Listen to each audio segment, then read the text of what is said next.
السلام علیکم ورحمۃ اللہ وبرکاتہ۔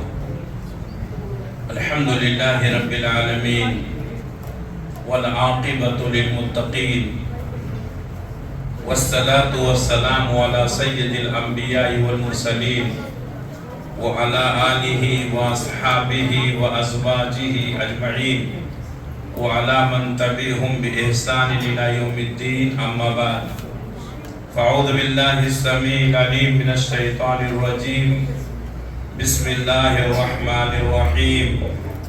اقرأ باسم ربک الذی خلق، خلق الانسان من علق، اقرأ وربک الاکرم، الذی علم بالقلم، علم الانسان ما لم يعلم۔ مجلس میں موجود تمام ہی علماء کرام، ذمہ داران، عزیز طلباء و طالبات اور محترم سامعین و سامعات، آج کا یہ پروگرام 21 فروری 2025 بروز جمعہ بعد نماز عصر مسجد عمر فاروق کے ماتحت چلنے والے بچوں کا سالانہ جلسہ ہے، جس میں طلباء اور طالبات نے اپنا علمی مظاہرہ پیش کیا۔ بہت سارے مکاتب میں شرکت کرنے کا موقع ملا اور یہ مکاتب کے جلسوں کا دور چل رہا ہے، لیکن ہر ایک مکتب کی اپنی ایک پہچان ہوتی ہے۔ یہاں کے بچوں نے اور بچیوں نے جو علمی مظاہرہ پیش کیا وہ بہت ہی بہترین تھا۔ میری دلی دعائیں ہیں ان طلباء اور طالبات کے لیے، اور خصوصاً معلمین و معلمات کے لیے جنہوں نے بچوں کو خوب تیار کیا۔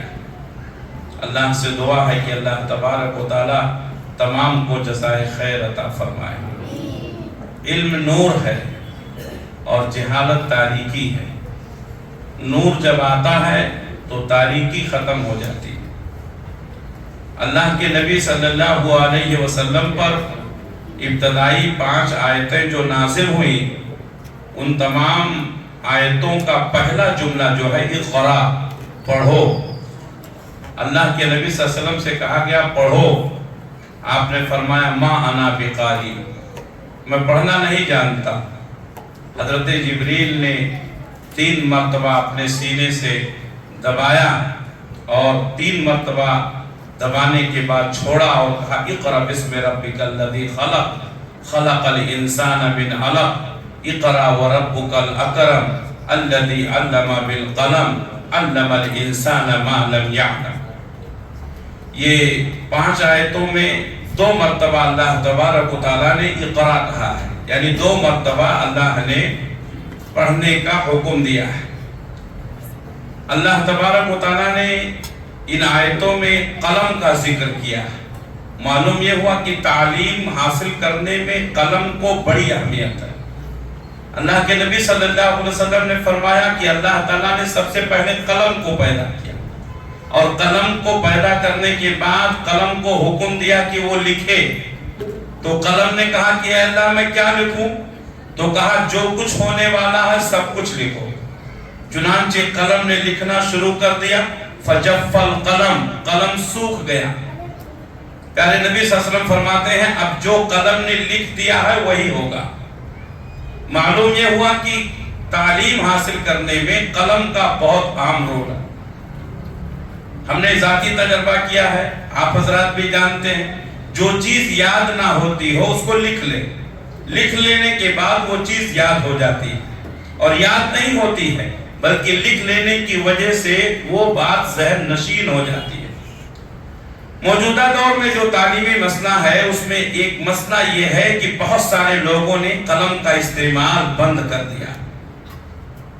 قلم کبھی بھی بند نہیں کرنا چاہیے، قلم کا استعمال ضروری ہے، قلم کا اہتمام کرنا چاہیے۔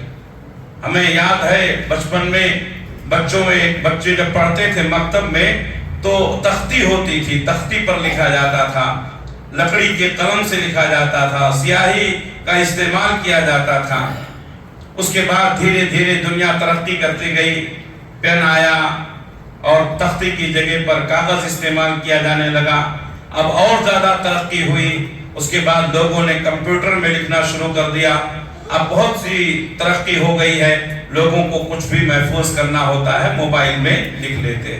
یہ ساری چیزیں اپنی جگہ پر، ان کے فائدے سے انکار نہیں کیا جا سکتا ہے، لیکن قلم کی اہمیت آج بھی باقی۔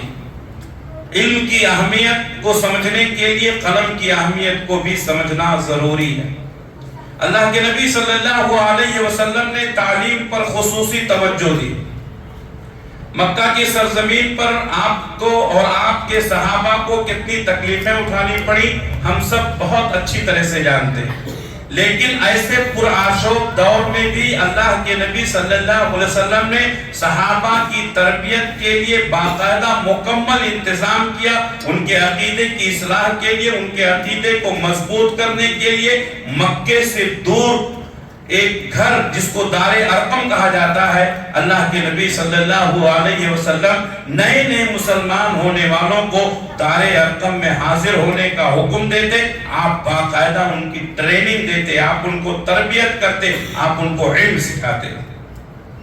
آپ صلی اللہ علیہ وسلم ہجرت کر کے مکہ سے مدینہ آئے، مسجد نبوی کی بنیاد رکھی۔ مسجد نبوی کے بنیاد کے ساتھ ساتھ آپ نے اس کے اندر ایک چبوترا بنایا، جس کا مقصد یہ تھا کہ اس مسجد میں ہمیشہ تعلیم ہوتی رہے گی، اور اس مسجد میں تعلیم حاصل کرنے والے، وہاں پر قیام کرنے والوں کو اصحاب صفہ کہا جاتا ہے۔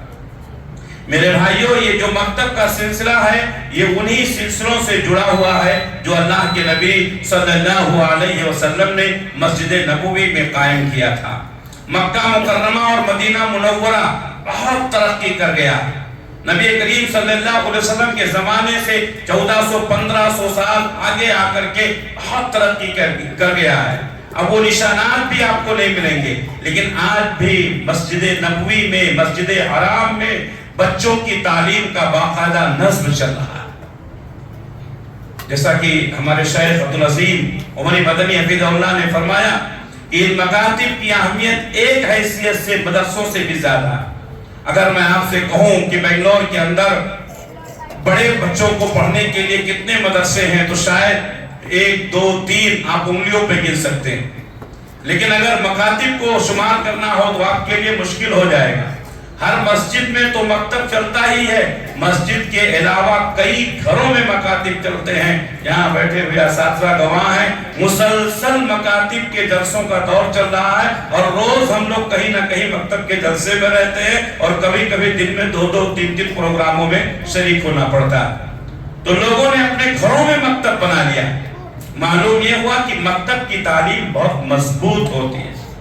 علم کی اہمیت کا اس بات سے بھی اندازہ لگایا جا سکتا ہے، دشمن سے کبھی تعلیم نہیں حاصل کی جاتی ہے، لیکن اللہ کے نبی صلی اللہ علیہ وسلم نے علم کی خاطر دشمنوں کو بھی برداشت کیا۔ غزوہ بدر کے موقع پر 70 قیدی لائے گئے، فیصلہ ہوا، بہت سارے مشورے ہوئے، اس بیچ میں نہیں جانا چاہتا ہوں، جو نقطہ ہے وہ میں بیان کرنا چاہتا ہوں۔ اللہ کے نبی صلی اللہ علیہ وسلم نے صحابہ سے مشورے کیے کہ ان کے ساتھ کیا سلوک کیا جائے۔ صحابہ نے مختلف قسم کے مشورے دیے، کہ جس میں ایک مشورہ یہ تھا کہ ان سے فدیہ لے کر کے ان کو چھوڑ دیا جائے۔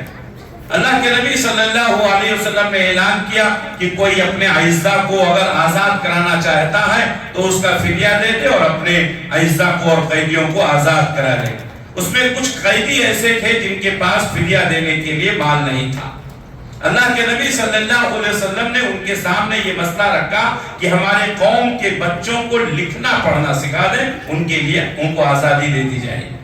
آپ سوچیں، وہ قیدی ہیں، اسلام کے دشمن ہیں، مسلمانوں سے لڑنے آئے تھے، مسلمانوں کو برباد کرنے کے لیے آئے تھے، لیکن ان کی علم کی قدر کرتے ہوئے اللہ کے نبی صلی اللہ علیہ وسلم نے فرمایا ہماری قوم کے بچوں کو لکھنا پڑھنا سکھا دیں، ان کو آزاد کر دیا جائے۔ اللہ کے نبی صلی اللہ علیہ وسلم ہجرت کر رہے ہیں، ہجرت کر کے مکہ سے مدینہ جا رہے ہیں۔ اس دوران بہت سارے واقعات ہوئے، جس میں ایک واقعہ یہ ہے کہ سراقہ بن مالک بن جوشم اللہ کے نبی صلی اللہ علیہ وسلم اور حضرت ابوبکر صدیق کو گرفتار کرنے کے لیے زندہ یا مردہ 100 اونٹ کے لالچ میں آپ کے پیچھے جا رہا۔ اللہ تبارک و تعالیٰ کا کرنا ایسا ہوا کہ وہ جس سواری پر سوار تھا اس کا گھوڑا وہ زمین میں دھس گیا، آگے نہیں بڑھ رہا ہے۔ ایک بار ہوا، 2 بار ہوا، 3 بار ہوا۔ سراقہ بن مالک بن جوشم کا کہنا ہے مجھے یقین ہو گیا کہ اللہ کے نبی صلی اللہ علیہ وسلم کو میں تکلیف نہیں پہنچا سکتا، چنانچہ میں نے آواز لگائی کہ اے اللہ کے رسول میں آپ پر ایمان لا رہا ہوں۔ آپ صلی اللہ علیہ وسلم رکے، سراقہ بن مالک بن جوشم نبی کی خدمت میں پہنچے، مسلمان ہوئے۔ اللہ کے نبی صلی اللہ علیہ وسلم کے ساتھ حضرت ابوبکر کے ساتھ ایک ابوبکر کا غلام بھی تھا جو اس وقت غیر مسلم تھا۔ آپ صلی اللہ علیہ وسلم نے اس کی امانت داری کی بنیاد پر اور اس کی فراست کی بنیاد پر اور راہوں کے ماہر کے ہونے کی بنیاد پر آپ صلی اللہ علیہ وسلم نے اس غیر مسلم پر اعتماد کیا اور آپ کی زندگی کا سب سے اہم سفر آپ نے اس کو رہبری دی۔ اس سے معلوم ہوا کہ ہر غیر مسلم جو مسلمان نہیں ہے ہمیں اس سے نفرت نہیں کرنی چاہیے۔ بہت سارے لوگ ہمارے لیے معاون اور مددگار ثابت ہو سکتے ہیں۔ سراقہ بن مالک بن جوشم جب مسلمان ہوئے اللہ کے نبی صلی اللہ علیہ وسلم سے کہا حضور میرے لیے ایک پروانہ لکھوا دیجیے۔ اللہ کے نبی صلی اللہ علیہ وسلم نے اس غلام سے چمڑے پر ایک پروانہ لکھایا جس میں اس بات کا ذکر تھا کہ سراقہ بن مالک بن جوشم مسلمان ہو چکے ہیں، اور اللہ کے نبی صلی اللہ علیہ وسلم نے یہ بھی خوشخبری سنائی کہ اے سراقہ اس وقت تمہارا کیا حال ہوگا جب تمہارے ہاتھ میں کسرا کے کنگن ہوں گے۔ ابھی حالت تو یہ ہے کہ چھپ کر کے مکہ سے مدینہ جا رہے ہیں، اپنے ڈیفنس کی طاقت بھی نہیں ہے، لیکن اس وقت کی جو سپر پاور قوم تھی کسرا، اللہ کے نبی صلی اللہ علیہ وسلم نے فرمایا کہ اس وقت تمہارا حال کیا ہوگا جب تمہارے ہاتھ میں کسرا کے کنگن ہوں۔ میرے بھائیوں اس واقعے سے معلوم ہوا حالت سفر میں بھی آپ لکھنے پڑھنے لکھانے پڑھانے کا کام کرتے تھے۔ میرے بھائیوں تعلیم کی اہمیت، تعلیم پر کتنا گفتگو کیا جائے کم ہے۔ بہت سارے ہمارے علماء ہیں، معلمین و معلمات ہیں جن کو یہ شکایت رہتی ہے کہ ان کو پڑھانے کے لیے موقع نہیں ملتا ہے، مسجدوں میں، مدرسوں میں، مکاتب میں۔ میں اکثر یہ کہا کرتا ہوں کہ اگر آپ نے علم حاصل کیا ہے، کوئی ضروری نہیں ہے کہ آپ مسجد میں بیٹھ کر پڑھائیں، کوئی ضروری نہیں ہے کہ آپ مدرسے میں پڑھائیں، آپ قوم کے چند بچوں کو قرآن پڑھنا سکھا دیں، قوم کے لوگوں کو آپ قرآن مجید کی تعلیم دے دیں، قرآن مجید کا ترجمہ پڑھنا سکھا دیں۔ اگر ہم علم کی خدمت کرنا چاہتے ہیں تو راستے بہت ہیں میرے بھائی، لیکن بہت سارے لوگ اپنے علم کو یوں ہی ضائع کر دیتے ہیں۔ اللہ نے آپ کو علم دیا ہے، اس علم کی قدر کریں، اپنے محلے کے بچوں کو پڑھائیں، اپنے گھر کی خواتین کو پڑھائیں، اپنے خاندان کے افراد کو پڑھائیں۔ یہی آپ کی بہت بڑی خدمت ہوگی دین کے لیے۔ اگر ہر آدمی یہ سوچ لے تو دین کی کتنی خدمت ہو سکتی ہے۔ میرے بھائیوں آج یہ مکاتب جو چل رہے ہیں، آج ان مکاتب میں جو طلباء پڑھ رہے ہیں، گرچہ یہ وقت کم لگاتے ہیں، آدھا گھنٹہ 1 گھنٹہ مسجد میں آتے ہیں، مدرسے میں آتے ہیں، تعلیم حاصل کرتے ہیں۔ بہت سارے لوگ سوچتے ہیں آدھے گھنٹے 1 گھنٹے کے لیے کیا ہوتا ہے۔ نہیں میرے بھائیوں، آدھے گھنٹے کی محنت سے ان بچوں نے وہ کمال کر کے دکھایا ہے کہ ہم اور آپ اش کرتے رہ گئے۔ اگر مستقل طور پر ان کے اوپر محنت کی جائے تو ان ذروں کو آفتاب بنایا جا سکتا۔ میرے بھائیوں ہم کبھی یہ نہیں کہتے ہیں کہ اپنے بچوں کو صرف علم دین پڑھائیں، ہم کبھی یہ نہیں کہتے ہیں کہ آپ اپنے بچوں کو صرف حافظ بنائیں، صرف عالم بنائیں۔ نہیں، آپ کا بچہ جو پڑھنا چاہتا ہے آپ پڑھائیں، آپ اس کو حافظ بھی بنائیں، عالم بھی بنائیں، ڈاکٹر بھی بنائیں، انجینئر بھی بنائیں، وکیل بھی بنائیں، جو کچھ بھی پڑھنا چاہتا ہے بچہ پڑھائیں، لیکن دین سے اس کا رشتہ مضبوط ہونا چاہیے، مسجد سے اس کا رشتہ مضبوط ہونا چاہیے۔ یہ قوم کے بچے بچپن میں جو دین کی بنیادی تعلیم حاصل کر لیں گے، انشاءاللہ زندگی کے آخری وقت تک اس کا اثر موجود رہے گا۔ میں بمبئی سے تعلق رکھنے والا ہوں، میں آپ کو ایک واقعہ بتاتا ہوں ان مکتب کی برکت کیا ہے۔ بریلوی گھرانے کی ایک لڑکی جو ہے، چھوٹی بچی پڑھتی تھی ہمارے یہاں مکتب میں چمن اسلام پڑھایا جاتا ہے، اسی کو مختصر کر کے ہم لوگوں نے گلشن اسلام تیار کیا ہے جو 4 جلدوں میں ہے، جو کرناٹک کے تمام مکاتب میں الحمدللہ پڑھائی جاتی ہے۔ جب اسلام عام طور پر مکتبوں میں پڑھایا جاتا ہے، ربیع الاول کا مہینہ آیا، بریلوی گھرانہ تھا، میاں بیوی میں لڑائی ہو گئی، بیوی کہہ رہی ہے حلوہ پکے گا، شوہر کہہ رہا ہے پیسے نہیں ہیں، دونوں میں خوب لڑائی ہوئی۔ شوہر نے کہا دیکھ میں بھی جاہل تو بھی جاہل، بچی تو کم سے کم پڑھ رہی ہے مکتب میں ہی صحیح، درجہ پنجم تک کی مکتب کی تعلیم بہت ٹھوس ہوتی ہے، اور ہمارے زمانے میں جو مکتب کی تعلیم ہوتی تھی درجہ پنجم تک، میں یہ دعوے کے ساتھ کہہ سکتا ہوں کہ غیر مسلک کے علماء ان پنجم تک پڑھنے والے بچوں سے عقیدے کے معاملے میں بحث نہیں کر سکتے، اتنا مضبوط تعلیم ہوتی تھی۔ تو وہ بچی جو جمع اسلام پڑھ رہی تھی، جب دیکھا کہ ماں باپ دونوں آپس میں جھگڑا کر رہے ہیں، تو ماں باپ نے جج کس کو بنایا؟ اپنی بیٹی کو، کہا نہ تمہاری چلے گی نہ ہماری چلے گی، بچی جو کہے گی۔ بچی نے بے باک کہا کہ 12 ربیع الاول منانے کا شریعت میں کہیں کوئی ذکر نہیں ہے۔ میرے بھائیوں پورا کھانا اہل حدیث ہو گیا، یہ قوم کے امانت ہے، ان قوم کے بچوں کو ہمارے حوالے کیا گیا ہے، اس لیے معلمین و معلمات کی ذمہ داری ہے کہ ان پتھروں کو تراش کر کے نگینہ بنائیں، ان پتھروں کو تراش کر کے قیمتی بنائیں۔ یہ آدھے گھنٹے کے لیے 1 گھنٹے کے لیے آپ کے پاس آتے ہیں، آپ نے آدھے گھنٹے اور 1 گھنٹے صحیح وقت کا صحیح استعمال کرتے ہوئے ان بچوں پر اگر محنت کریں گے تو یہ بچے مستقبل میں مسجدوں کو آباد کرنے والے نہیں بلکہ محلے میں معلم اور معلمات بن کر نکلیں گے۔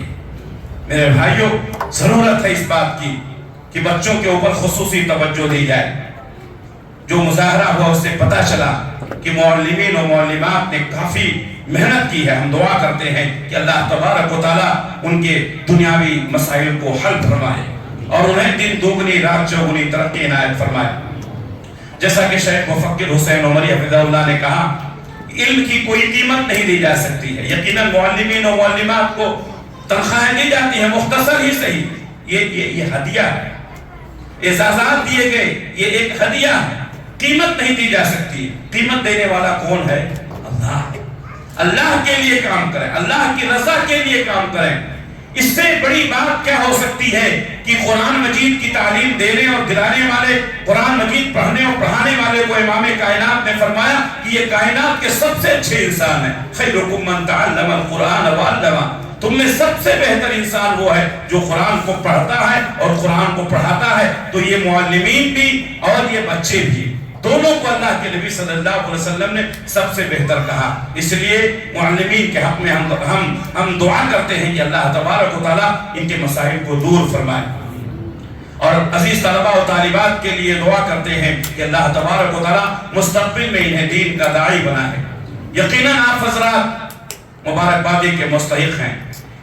اس دور میں جب انسان اپنے رشتہ داروں کے لیے اور اپنے لیے 10 منٹ 15 منٹ نکالنا اس کے لیے مشکل ہوتا ہے، آپ نے عصر سے لے کر کے اب تک سما خراشی کو برداشت کیا، آپ نے ہمارے عزیز طلباء کی باتیں سنی، علماء کرام کی نصیحتیں سنی، یقیناً یہ آپ کی قربانیاں انشاءاللہ رنگ لائیں گی، یہ آپ کی جماعتی غیرت کا ثبوت دیتی ہیں، اور یہی چیز ہے جو قوموں کے اندر انقلاب پیدا کرتی ہے۔ جب جماعت سے ہماری محبت ہو اور جماعت کی طرف ہمارے اندر ہو اور اپنے مسجدوں کو آباد کرنے کے لیے ہمارے دل و دماغ میں یہ احساس ہو کہ یہ ہماری مسجد ہے، یہ ہمارے بچے ہیں، یہ ہمارا پروگرام ہے، اس کو کامیاب کرنا ہماری ذمہ داری ہے۔ میرے بھائیوں یہی تو غیرت ہے جو انسان کو زندہ رکھتی ہے، جو قوموں کو زندہ رکھتی ہے۔ یقیناً آپ حضرات مبارکبادی کے مستحق ہیں۔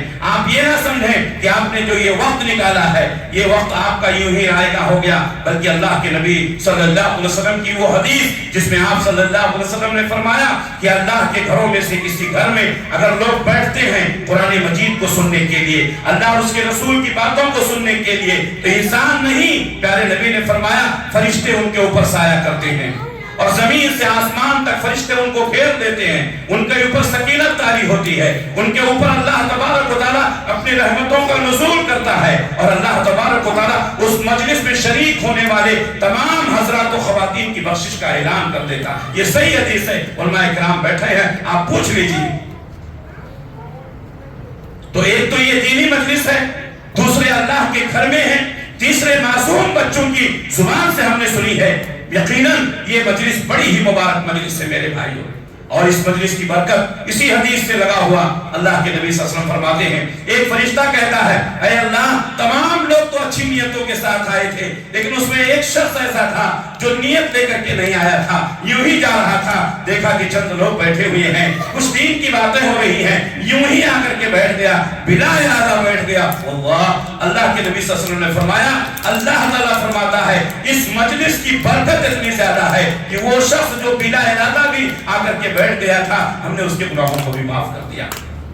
تو ہمیں اللہ کی ذات سے امید ہے کہ یہ مجلس ہمارے لیے گناہوں کی مغفرت کا ذریعہ بن جائے گی۔ اللہ سے دعا ہے کہ اللہ رب العالمین اس مجلس کو منعقد کرنے والے، اس میں محنت کرنے والے، اس کو کامیابی تک پہنچانے والے، اس میں تعاون کرنے والے، اس میں شرکت کرنے والے ہر ایک کو اللہ تبارک و تعالیٰ اس کا بہترین بندہ دنیا اور آخرت میں نصیب فرمائے۔ اور شیخ مفکر حسین عمری حفظہ اللہ بار بار فون کرتے رہتے ہیں اور مشورہ لیتے رہتے ہیں، بڑی محنتیں ہیں شیخ کی۔ اللہ تبارک و تعالیٰ شیخ کی سرپرستی میں یہ جو ادارہ چل رہا ہے، اللہ تبارک و تعالیٰ شیخ کو بھی بہترین بدلہ عطا فرمائے، اور ہمارے جتنے بھی مسائل ہیں دنیاوی مسائل، اللہ تبارک و تعالیٰ ان مسائل کو حل فرمائے۔ جو بیمار ہیں ان کو شفائے کاملہ، صحت عاجلہ مستمرہ دائمہ نصیب فرمائے۔ جو بے اولاد ہیں اللہ ان کو صاحب اولاد بنائے۔ جو پریشان ہیں اللہ ان کی پریشانیوں کو دور فرمائے۔ جو لوگ بے روزگار ہیں اللہ تعالیٰ ان کی روزیوں میں